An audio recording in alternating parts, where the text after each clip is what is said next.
बचपन में जिसे हम कहते थे लू चल रही है बाहर, उसी का नाम हीट वेव है। हाँ, कुछ हद तक आप ये कह सकते हैं कि हाँ, जो लू होती है वही हीट वेव है, क्योंकि वो टेम्परेचर बढ़ा देती है। उससे हवा जो है वो भी सूख जाती है, बहुत ज़्यादा प्यास लगेगी, घबराहट महसूस होगी, दिल की धड़कन बढ़ सकती है, सांस लेने की जो गति है वो भी बढ़ सकती है। ऐसी स्थिति में कुछ लोगों को लगेगा कि सर में दर्द हो रहा है। सर पे मैं देखता हूँ लोग तौलिया गमछा रखते हैं, उससे क्या फ़ायदा मिलता है शरीर को? वो एक बहुत अच्छी प्रैक्टिस है और करनी चाहिए, क्योंकि उससे आपका जो बॉडी टेम्परेचर है वो कम रहता है। तो यूरिन कलर है, उससे भी हम पता लगा सकते हैं कि बॉडी में पानी की कमी है। हाँ, बिल्कुल। देखिए, अगर आपका यूरिन डार्क कलर का आ रहा है, कम आ रहा है, जितना आपको आता है उससे कम आ रहा है, तो ये एक इंडिकेशन है कि आपके शरीर में डिहाइड्रेशन हो रहा है। दूसरा, आप अपनी त्वचा को ऐसे उठा करके देख सकते हैं, और अगर वो वापस बहुत धीरे धीरे जा रही है तो ये भी एक इंडिकेशन है। देखिए, पानी के साथ साथ फिर से वही राइडर लगा देती हूँ कि इलेक्ट्रोलाइट्स भी वापस पहुँचने ज़रूरी है। तो केवल पानी नहीं, इलेक्ट्रोलाइट्स भी आपको अपने रिप्लेनिश करने।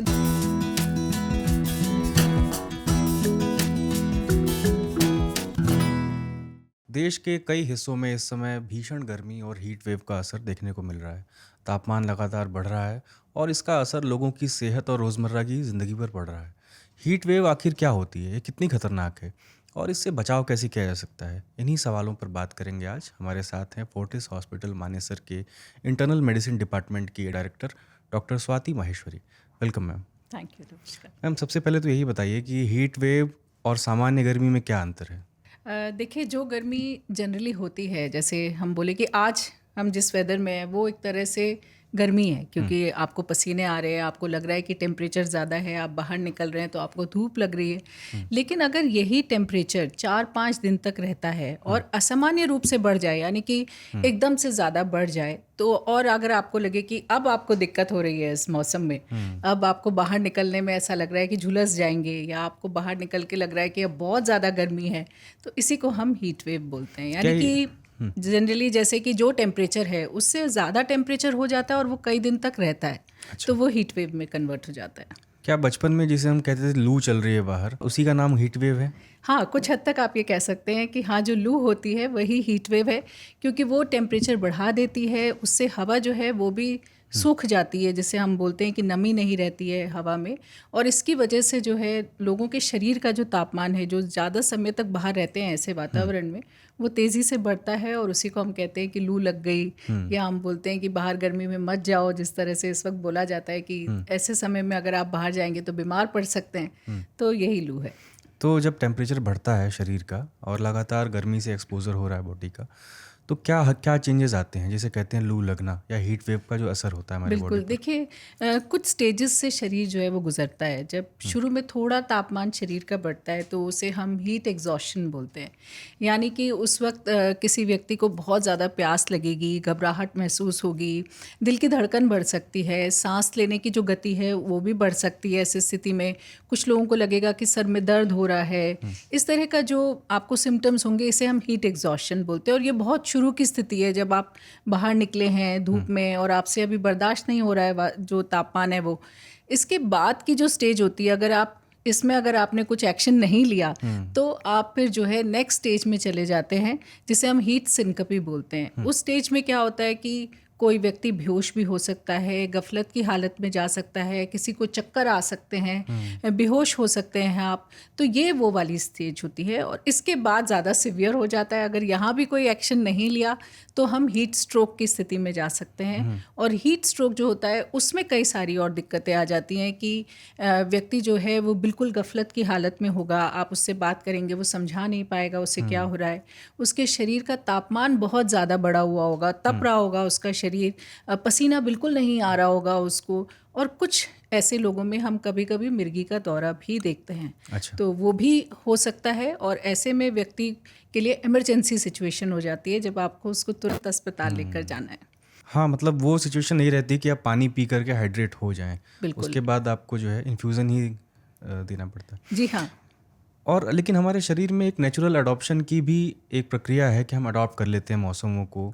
क्या अब वो समय आ गया है कि हीट वेव इस तरह का टेम्परेचर फ्लक्चुएट कर रहा है कि हमारी बॉडी उसके भी बियॉन्ड जा चुकी है सिचुएशन? देखिए, बॉडी शुरू में डेफ़िनेटली अडैप्ट करने की कोशिश करती है। जैसे कि आप ये कह सकते हैं कि हमारे शरीर के अंदर भी एक एसी लगा होता है।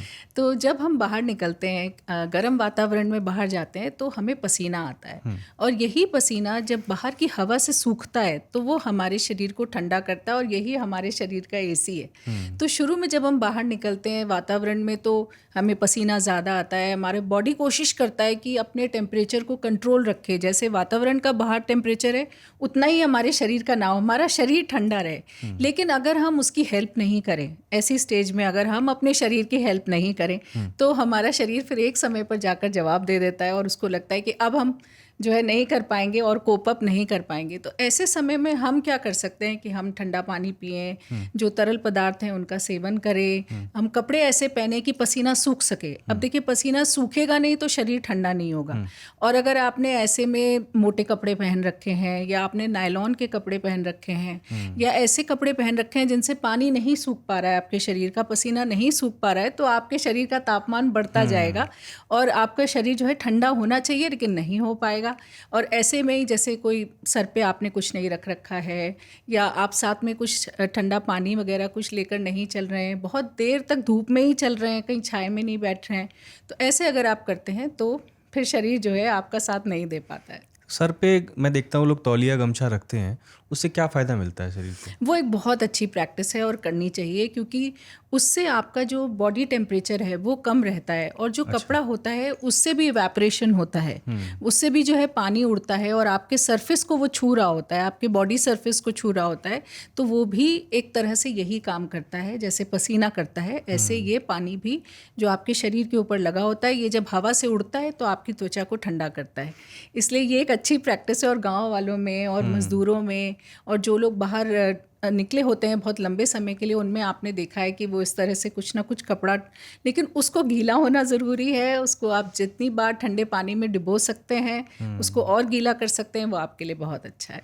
अच्छा, अब मुझे ये बताइए कि कैसे पता चले कि हमको पानी, शरीर में पानी की कमी है, डिहाइड्रेट हो रहे हैं, माइल्ड हो, मॉडरेट हो, या कि आप बता रही हैं हीट स्ट्रोक हो, कैसे पहचान करें? क्या क्या सिम्टम हैं इसके? देखिए, सबसे पहली बात तो ये है कि ज़्यादातर शुरू के समय में किसी को भी पता नहीं चलता है कि हम डिहाइड्रेट हो रहे हैं। यानी कि अगर मैं आपसे भी कहूँ कि आप डिहाइड्रेट हो रहे हैं, तो आप विश्वास नहीं करेंगे, क्योंकि हम ये सोचते हैं कि सुबह से हमने 1-2 ग्लास पानी तो पिया ही होगा, या हम ये सोचते हैं कि शायद इतना ही बहुत है, इससे ज़्यादा हमें पीने की ज़रूरत नहीं है, हम तो एसी में अंदर बैठे हैं, तो यहाँ हमें कहाँ पसीना आ रहा है या यहाँ हमें कहाँ पानी की ज़रूरत है। ज़्यादातर लोगों के मन में यही एक फीलिंग रहती है। लेकिन जब गर्मी होती है तो इनसेंसिबल लॉस बॉडी से बहुत होता है पानी का, और इसलिए हमें पानी पीते रहना चाहिए। शुरू के समय में कहते हैं कि जब आपका केवल 10% वाटर भी शरीर से कम हो जाता है, तो ऐसे में ही आपको थोड़ा थोड़ा ब्रेन फॉगिंग होना शुरू हो जाता है। यानी कि कुछ लोगों को ऐसा लगेगा कि आज काम करने का मन नहीं कर रहा है, या आप थकान महसूस हो रही है, या हम जो काम कर रहे हैं उसमें कंसंट्रेट नहीं कर पा रहे हैं। तो ये सब, और अक्सर आपने देखा होगा ऐसे में लोग बोलते हैं चलो एक कॉफ़ी पीते हैं, मेरा तब फिर थोड़ा दिमाग चलेगा, तब हम अपना काम कर पाएंगे। लेकिन एक्चुअली वो इंडिकेशन कॉफ़ी के लिए नहीं है, वो इंडिकेशन आपकी बॉडी जो है वो पानी के लिए दे रही है कि आपको पानी पीना चाहिए, तब आपका जो है दिमाग बेहतर चलेगा और आपको डिहाइड्रेशन हो रहा है। क्या जो यूरिन कलर है उससे भी हम पता लगा सकते हैं कि बॉडी में पानी की कमी है? हाँ, बिल्कुल। देखिए, अगर आपका यूरिन डार्क कलर का आ रहा है, कम आ रहा है, जितना आपको आता है उससे कम आ रहा है, तो ये एक इंडिकेशन है कि आपके शरीर में डिहाइड्रेशन हो रहा है। दूसरा, आप अपनी त्वचा को ऐसे उठा करके देख सकते हैं, और अगर वो वापस बहुत धीरे धीरे जा रही है तो ये भी एक इंडिकेशन है कि हाँ, आपको डिहाइड्रेशन हो रहा है। दूसरा, छोटे बच्चों की अगर हम बात करें, तो अगर उनके डायपर्स आप दिन में 4 बदलते थे और अब 1 या 2 ही बदलने पड़ रहे हैं, तो ये एक इंडिकेशन है। बच्चे रो रहे हैं, आंसू नहीं आ रहे हैं, तो ये एक इंडिकेशन है कि बच्चों को डिहाइड्रेशन हो रहा है। दूसरा, आँखों के नीचे अगर गड्ढे पड़ रहे हैं, तो ये भी एक इंडिकेशन है कि बच्चा जो है डिहाइड्रेटेड है। तो ये, और सर में दर्द होना, ये भी एक इंडिकेशन है कि शायद आप डिहाइड्रेटेड हैं। अच्छा, आपने बताया कि पानी पीते रहना चाहिए। तो हर इंसान जो अलग अलग जॉब में है, अलग अलग कंडीशन में है, किसी के घर में एसी है, किसी के नहीं है, बिल्कुल। कोई फील्ड वर्क कर रहा है, कोई डेस्क जॉब कर रहा है, क्या पानी पीने का पैमाना सबके लिए एक ही ऐसा हो सकता है?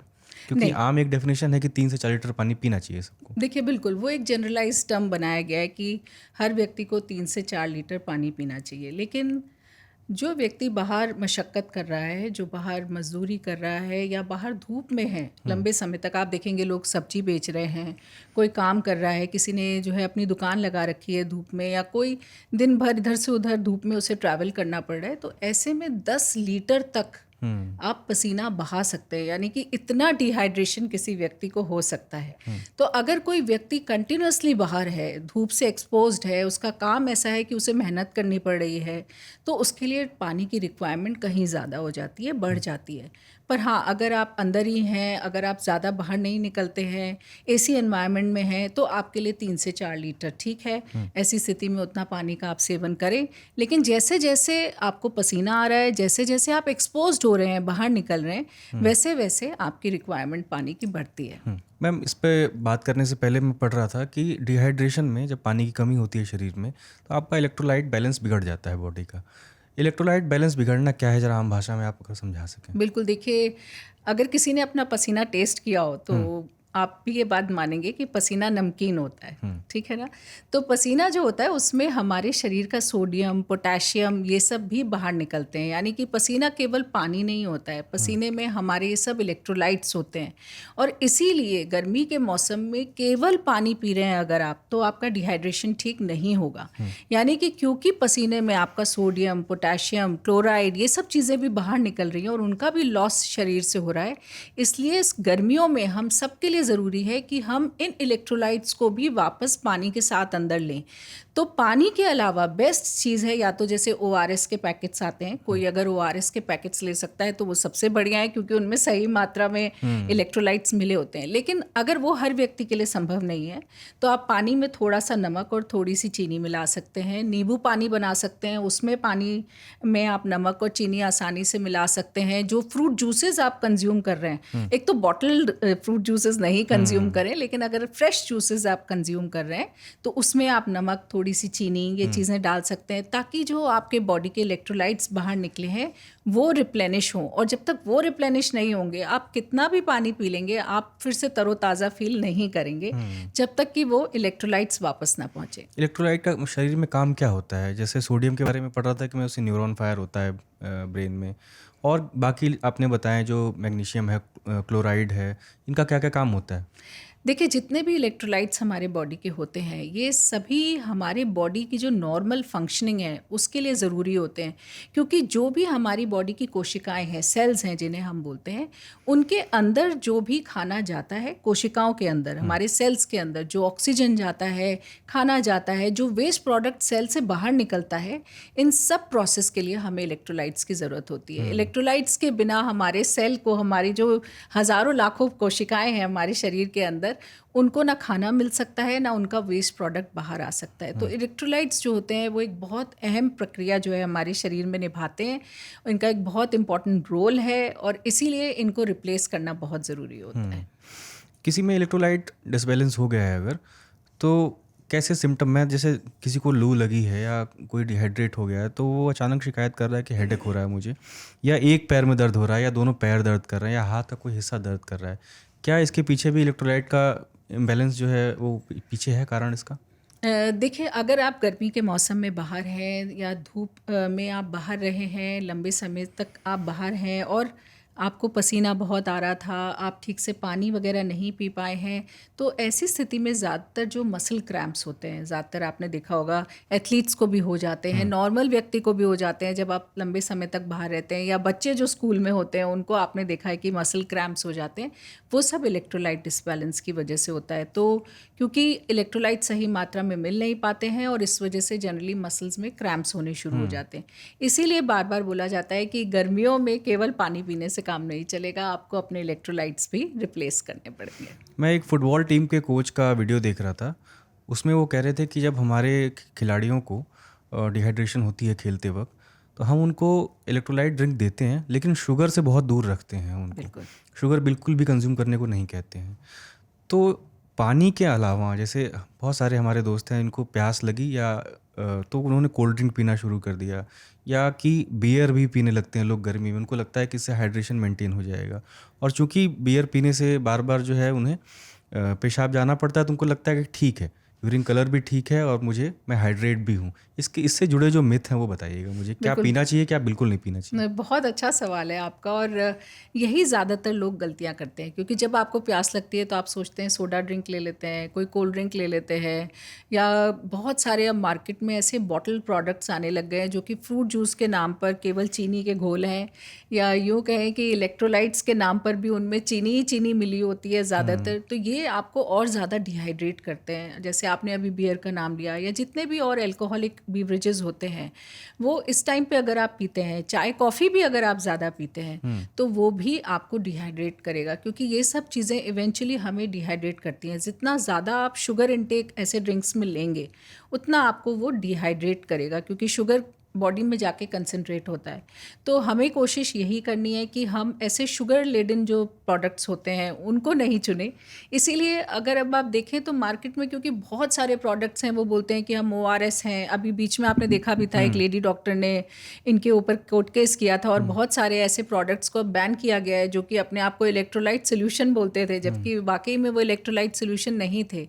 तो ये एक बहुत बड़ी प्रॉब्लम है कि मार्केट में आपको सोच समझ के चूज़ करना है, क्योंकि मार्केटिंग गिमिक्स के रूप में बहुत सारे प्रोडक्ट्स अपने आप को फॉल्सली ये बोलते हैं कि हम ओआरएस सोल्यूशन है, या हमारे अंदर इलेक्ट्रोलाइट्स बहुत अच्छे हैं, तो आपको हमें चूज़ करना चाहिए जो भी। तो एक समझदारी के साथ आपको इनको चूज़ करना है। और सबसे अच्छी बात यह है कि देखिए, कुदरत खुद ही आपको इस वक्त पर इतने अच्छे अच्छे फ्रूट्स आते हैं जो कि पानी से भरे हुए हैं। जैसे कि हम बात करें, बेल का शरबत लोग पीते हैं, गन्ने का रस पीते हैं, नारियल पानी है, तरबूज आ रहा है। जितने भी ज़्यादातर फ्रूट्स आप देखेंगे इस मौसम में आते हैं, वो सब रसीले फ्रूट्स होते हैं, उनमें पानी की मात्रा अच्छी होती है। तो अगर हम इन्हीं चीज़ों का सेवन करें, इन्हीं पे थोड़ा सा नमक डाल लें, इन्हीं चीज़ों का सेवन करें, तो हमारा पानी भी शरीर का वापस पहुंच जाएगा, इलेक्ट्रोलाइट्स भी पहुंच जाएंगे, और जो ज़रूरी मिनरल्स और विटामिन्स हमारी बॉडी को चाहिए थे वो भी मिल जाएंगे। अच्छा, कुछ लोग, जैसे अब पानी का कोई टेस्ट तो होता नहीं है, और ओआरएस का भी टेस्ट बच्चों को पसंद नहीं आता है, उन्हें चाहिए कुछ फ्लेवर्ड ड्रिंक। तो कुछ लोग इसके अल्टरनेट में ग्लूकोज पीते हैं, जो अलग अलग ब्रांड के नाम से बहुत पॉपुलर है। क्या ग्लूकोज पीना सही है कि नहीं? नहीं, बिल्कुल भी नहीं। वो भी वही बात हो गई जो हम अभी तक कर रहे थे, कि अगर हम शुगर की मात्रा बहुत बढ़ाएंगे तो उससे बच्चों में हम देखते हैं कि मोटापा होता है। साथ में जो डिहाइड्रेशन हम सॉल्व करना चाह रहे हैं वो हम सॉल्व नहीं कर पा रहे हैं। तो हमें इस बात का डेफिनेटली ध्यान रखना है कि हम ये जो शुगर ड्रिंक्स हैं इनसे दूर रहें, और बच्चों को आप घर के बनाए हुए अच्छे तरल पदार्थ दे सकते हैं। वहीं नारियल पानी, नींबू पानी, ये सब बेहतर विकल्प हैं जिन्हें आपको चूज़ करना चाहिए। नेचुरली इनमें इलेक्ट्रोलाइट्स अच्छी मात्रा में होते हैं, और ओआरएस वगैरह को भी आप अपने हिसाब से घर में थोड़ा सा फ्लेवर्ड कर सकते हैं, कि बच्चे को थोड़ा सा ठीक लगे। लेकिन हाँ, डेफिनेटली जो ये शुगर ड्रिंक्स हैं इनसे तो हमें बचना ही होगा। अच्छा, अब हमारी ये बातचीत कोई सुनेगा तो ओआरएस की तरफ अगर आगे बढ़ता है, तो मैं ये भी पूछ लेता हूँ कि किसे ओआरएस नहीं पीना चाहिए, क्योंकि अब जिस किसी को अगर हाइपरटेंशन है और वो नमक की ड्रिंक आप बता रही हैं, अगर वो पीता है तो बीपी शूट भी हो सकता है उसका। देखिए, कुछ कैटेगरी ऐसी होती है जिनको हार्ट की समस्या है, जिनको किडनी की प्रॉब्लम्स हैं, जिनको पहले से डॉक्टर ने हिदायत कर रखी है कि आपको कम पानी पीना है, या आप ऐसी दवाइयों के ऊपर हैं जिन्हें हम डायरेटिक्स वगैरह बोलते हैं। तो ये जो वर्ग है, डेफिनेटली इनको ध्यान देने की ज़रूरत है। इनको अपने डॉक्टर से बात करने की ज़रूरत है कि ये कितना वाटर इनटेक कर सकते हैं, क्योंकि कई बार जो हमारे हार्ट के पेशेंट्स होते हैं उनके लिए वाटर रिस्ट्रिक्शन होता है। उनको 1 लीटर, 1.25 लीटर से ज़्यादा पानी मना होता है कि उन्हें नहीं पीना है, उनकी हार्ट की कंडीशन को देखते हुए। तो ऐसी स्थिति में डेफिनेटली इस वर्ग को ध्यान देने की ज़रूरत है कि वो अपने डॉक्टर की सलाह से इन चीज़ों का सेवन करें। लेकिन आमूमन तौर पे अगर हम बात करें तो हर व्यक्ति के लिए आसानी से ये उपलब्ध है। हर व्यक्ति जो है नींबू पानी आराम से घर में आप बना सकते हैं, वो हर व्यक्ति बना सकता है। तो इन चीज़ों का सेवन करें। और ये जो वर्ग है, जो जिनको हार्ट प्रॉब्लम्स हैं, किडनी प्रॉब्लम्स हैं, ये भी गर्मी के मौसम में और वनरेबल हो जाते हैं कि इनको भी लू लग सकती है, इनको भी समस्याएं हो सकती हैं। तो इन्हें डेफिनेटली अपने डॉक्टर से संपर्क करके समझना चाहिए कि इस मौसम में वो क्या चीज़ें कर सकते हैं। अच्छा, इस मौसम में क्या छाछ मदद करती है हाइड्रेशन में? छाछ पीते हैं जो लोग? छाछ एक अच्छा ड्रिंक है क्योंकि ये आपको प्रोटीन भी देता है, ये आपको पानी भी देता है, प्रोबायोटिक भी है। प्रोबायोटिक भी है, तो डेफिनेटली इसका सेवन आप कर सकते हैं। अच्छा, अगर किसी को हीट स्ट्रोक का केस हो गया है, उसको महसूस हो गया है, या किसी हमारे जानने वाले को, सबसे पहला काम क्या करना चाहिए अगर हीट स्ट्रोक हो जाए तो? बिल्कुल, देखिए सबसे पहले तो आपको उसको धूप से दूर लेकर जाना है, कहीं छाया में लिटाना है, उसको हवा करनी है अच्छे से, क्योंकि उसके शरीर का तापमान आपको गिराना है। तो वहाँ हवा होनी चाहिए थोड़ी बहुत, ठंडा पानी उसके ऊपर डालिए, उसके कपड़ों को गीले करिए, अगर टाइट कपड़े पहना हुआ है तो उनको लूज़ करिए।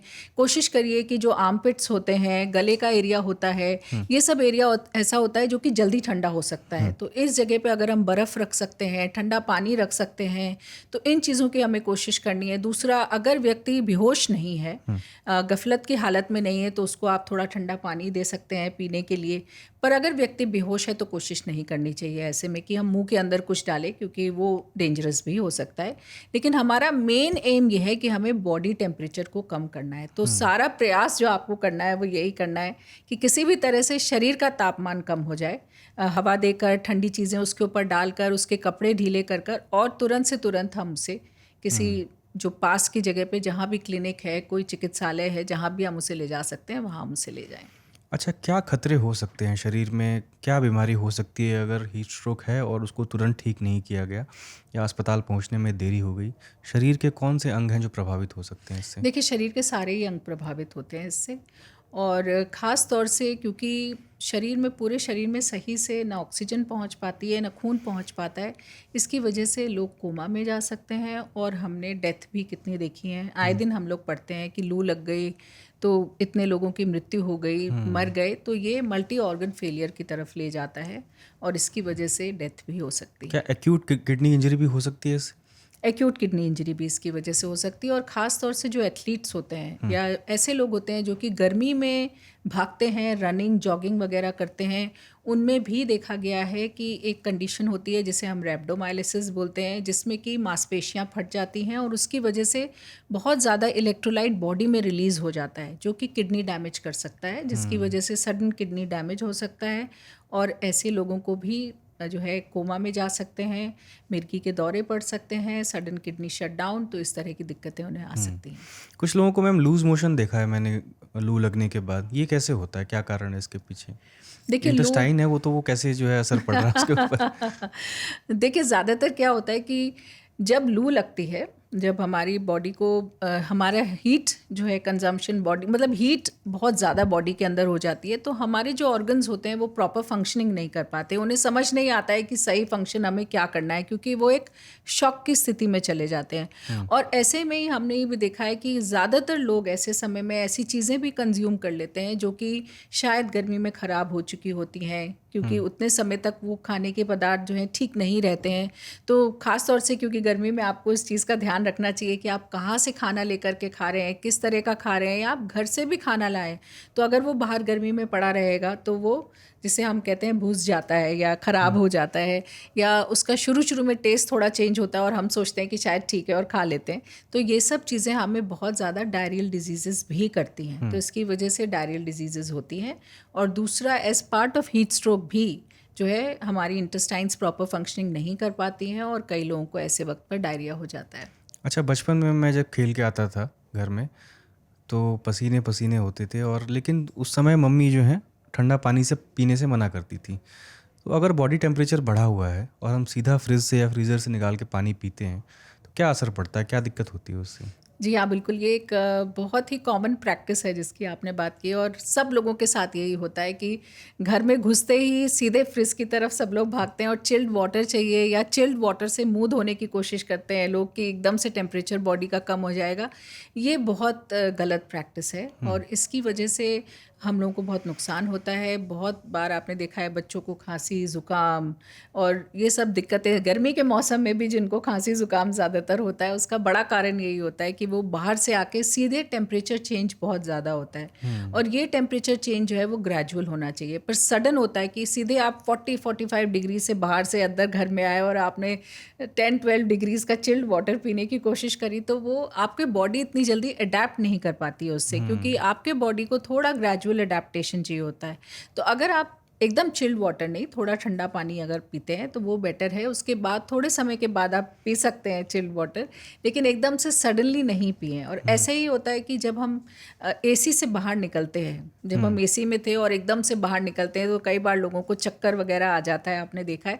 वो भी इसी की वजह से होता है, क्योंकि सडन टेम्परेचर चेंज होता है। एकदम ठंड से आप बाहर जाते हैं और बॉडी अडैप्ट नहीं कर पाती है हुँ, उसको। इसलिए हमें कोशिश करनी चाहिए कि हम अच्छे से पानी पीते रहें, ताकि जो फ्लूइड लॉस वगैरह है हमारी बॉडी से वो ज़्यादा नहीं हो। क्योंकि हम जब अंदर होते हैं, ठंडे में होते हैं, तो हमारी जो आर्टरीज़ होती हैं, जो खून ले जाने वाली धमनियाँ होती हैं, वो कॉन्स्ट्रिक्टेड होती हैं, और जैसे हुँ, ही हम बाहर गर्मी में जाते हैं वो डायलेट हो जाती हैं, हुँ। क्योंकि उनको टेम्परेचर बॉडी का कम करना है। और इसी की वजह से ज़्यादातर लोगों को चक्कर आता है और बेहोश हो जाते हैं। मतलब अचानक ट्रीटमेंट कुछ भी नहीं करना है आपको, नहाना भी नहीं है ठंडे पानी से, कुछ लोग गर्मी से आके नहा भी लेते हैं। हाँ, देखिए, नहाना अगर आप बिल्कुल चिल्ड वाटर से नहीं नहा रहे हैं तो कोई नुकसान नहीं है, आप नहा सकते हैं, लेकिन टेम्परेचर चेंज बहुत ज़्यादा नहीं करिए। हुँ, ऐसा नहीं है कि आप बिल्कुल तेज़ कड़कती गर्मी से अंदर आए और आपने सीधे चिल्ड वाटर से नहा लिया, या चिल्ड वाटर से आप मुँह धो रहे हैं या चिल्ड वाटर पी रहे हैं, वो डेंजरस है। तो डेफ़िनेटली नहाना अच्छा है, अगर आप थोड़े ठंडे पानी से नहा रहे हैं तो वो अच्छा है और वो कर सकते हैं। तो इसका सीधा-सीधा उपाय यही है कि कपड़ों का ध्यान रखें, जो आपने बताया, बिल्कुल। और पानी पीते रहें और सिम्पटम्स को आप इग्नोर ना करें। बिल्कुल। देखिए, पानी के साथ-साथ फिर से वही राइडर लगा देती हूँ कि इलेक्ट्रोलाइट्स भी वापस पहुँचने ज़रूरी हैं, तो हुँ, केवल पानी नहीं, इलेक्ट्रोलाइट्स भी आपको अपने रिप्लेनिश करने हैं। दूसरा, यस, जैसे आपने कहा कि कपड़े हल्के, सूती के कपड़े, रंग जो होना चाहिए ज़्यादातर, जैसे आपने अभी पहना है, ये रंग गर्मियों के लिए सबसे अच्छा रंग है हुँ, कि हल्के रंग के कपड़े अगर हम पहने तो वो लाइट जो हमारी सूरज एब्ज़ॉर्ब की नहीं गर्मी करता है। है उसको कम एब्जॉर्ब करते हैं, तो हुँ, हमारे शरीर का टेम्परेचर कम बढ़ेगा। दूसरा, नायलॉन या जो वैसे कपड़े होते हैं उनको अवॉइड करें, सनस्क्रीन लगाकर निकलें, हुँ, अपनी त्वचा का भी ध्यान रखें, वो भी हमें हुँ, प्रोटेक्ट करनी है तो उसका प्रयोग करें। कैप या हैट लगा सकते हैं, गॉगल्स लगा सकते हैं आइज़ को प्रोटेक्ट करने के लिए, कुछ ठंडा जो है रुमाल या इस तरह का कपड़ा ले सकते हैं जो गर्दन के ऊपर रख लें, जिससे कि आप गर्मी से बच सकें। तो हुँ। ये सब चीज़ें ज़रूर कर सकते हैं। तो आपसे बात करके यही लगा मुझे कि इसका समाधान बहुत आसान है, लेकिन आप इसे अगर इग्नोर करेंगे तो कुछ बड़ी मुश्किल हो सकती है। बिल्कुल सही कहा आपने। और अगर आप समय से रिएक्ट नहीं करेंगे, क्योंकि बॉडी आपको सिग्नल्स देती है, जैसे मैंने हुँ, कहा कई स्टेजेस से हम गुजरते हैं, तो अगर शुरू के स्टेजेस में ही हम जल्दी पानी पी लें, छाए में बैठ जाएं, अपने बॉडी को कूल डाउन कर लें, तो हम उस स्टेज तक नहीं पहुंचेंगे जो हुँ। खतरनाक है। शुक्रिया मैम आने के लिए। आपसे शुक्रिया। हीट वेव पे और हाइड्रेशन से मुझे लगता है सुनने वालों को सारी जानकारी मिल गई होगी। Thank you so much. Thank you. तो हीट वेव सिर्फ ज़्यादा गर्मी नहीं बल्कि एक गंभीर खतरा भी हो सकता है, जिससे सावधानी और जागरूकता के ज़रिए ही बचा जा सकता है। उम्मीद है आज की बातचीत से आपको ज़रूरी जानकारी मिली होगी। धूप में निकलते समय सावधानी रखें, पानी पीते रहें और अपने आसपास के लोगों का ध्यान रखें। शुक्रिया।